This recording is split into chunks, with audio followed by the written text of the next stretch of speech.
你喺 Google 地圖上邊揾唔到一條叫做機場道嘅天橋，但係呢條橋就係見證住歷史。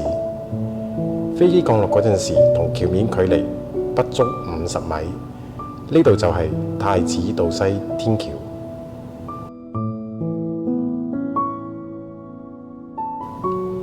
1998年機場搬咗之後，飛機冇咗，人都搬走埋，但係呢條橋仍然喺度，好似密等住回憶返嚟咁樣。